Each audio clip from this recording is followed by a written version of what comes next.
Hello, everyone. I am here to talk to you a little bit about this assignment and about thinking about your beliefs in the origins of those beliefs based on political socialization and some of the different agents of socialization. If you recall from your textbook, the main agents of political socialization are family and school and peers and religious and professional groups, as well as the communications media. All right. And political socialization is the process by which you come to have certain values, beliefs about politics, how they're conducted, all that kind of thing. And because we're social creatures, as I mentioned in class, because we're social creatures, we have a process of learning from others about our political beliefs and refining those and reflecting on those. But it takes place in contact with others, either in person or through the media or whatever. And so it's some combination of those. Let me talk to you a little bit about the roots of analyzing my roots of my political ideas so that you can have some idea of how to do this assignment. If I had to sum up kind of my political values and approach right now, it would be something like looking at the meaning of the Declaration of Independence and the Constitution.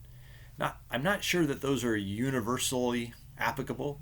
I don't really know. I feel like I'm in a bit of a transition period in my political beliefs that's been going on probably for a decade or so.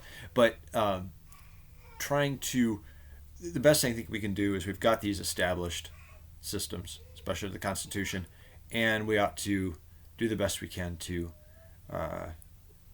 strengthen that system and to improve it, but by the processes that are in there. That's a pretty boring set of political beliefs, isn't it?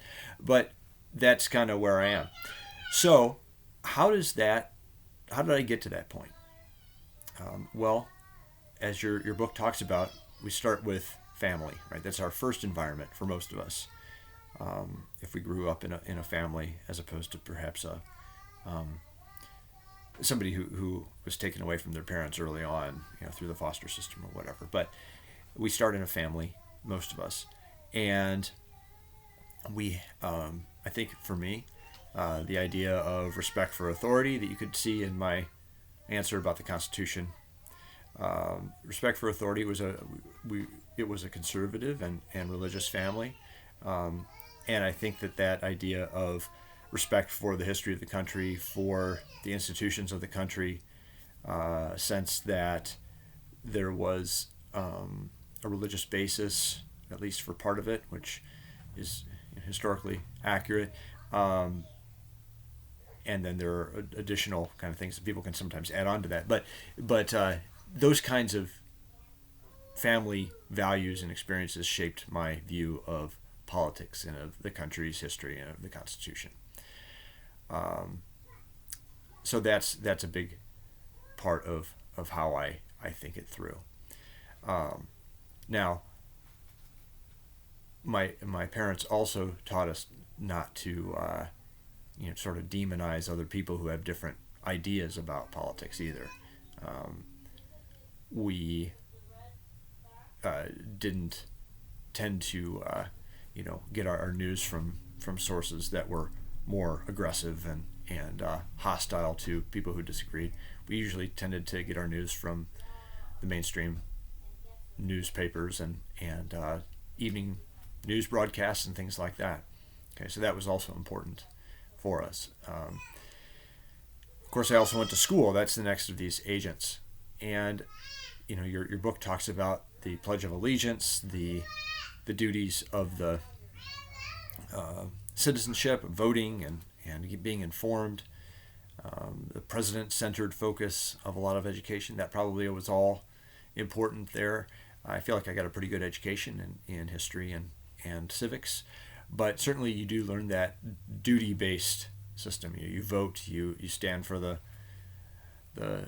flag and for the Pledge of Allegiance. You recite those, you sing the national anthem, all those kinds of things. I think that was important in my own education. I think it mapped pretty well onto what the the book said about that as well. Okay, so far those are fairly stabilizing, conservative, non-revolutionary kinds of ideas that form my background, which is probably a big part of why I'm fairly conventional in the idea that the Constitution is what we need to be following, and if we want to change it, then you need to go about changing it and not just say, well, let's reinterpret the Constitution for today. So anyway, that's family and school. Then what about peers? Well, this is where there's some different influences here. I went to graduate school in history. I have friends from different parts of the political spectrum. I have co-workers here at KCC that have different ideas politically from me too, as well as some friends and co-workers who agree with me. And this has helped me to broaden out my ideas a bit. Still pretty conventional, but I think I'm better able to see than I used to be, say when I was in college, why people would think differently than I do. Why somebody might have a more flexible view of the Constitution or think that the Constitution is out of date, or why somebody might think that kind of very conventional stand for the flag, patriotism is not really that great. You need to have a more critical patriotism, or the patriotism might not be a great thing. And so those are, hi Sabrina, those are some things that are kind of broadened out my views and helped me to understand some different ways. So if you think that I'm fair in this class to different political ideas, I think that a big part of being able to be fair to other ideas and be able to explain other ideas is to interact with people who have different ideas from yourself. Okay? And so if you think I'm fair, then you can credit it to the fact that I interact with people who have different ideas than me. If you don't think I'm fair, well, maybe I need to get out there more and keep talking with people that I disagree with. Okay? So those are all some different ways. As far as religious groups, I mentioned that our family was religious and has continued to be I have continued to be in my adulthood. I think that also shapes it, shapes some of my political values. Surely. I also try to think about how that fits with, not having an established religion in the country, and having some kind of constitutional relationship between church and state that fits the Constitution and doesn't involve establishing one religion and doesn't involve imposing one religion on others who don't believe it. I believe in the free exercise of religion, and also in a non-establishment of religion. So those are all some ways that I've been influenced. Finally, communications media. I mentioned that my family, as I was growing up, tended to learn the news from pretty mainstream sources, right? So the evening news on ABC, Channel 7, the national news especially. We got the Chicago Tribune for a long time, for the Daily Herald. My mom still gets the Chicago Tribune. I subscribe to the Washington Post. My brother works there, actually. So we've been a fairly sort of mainstream media family. We didn't do an awful lot in terms of like the more conservative media sphere, and I still don't, in terms of talk radio or Fox News. And if you do, that's fine, and we'll talk about different types of media.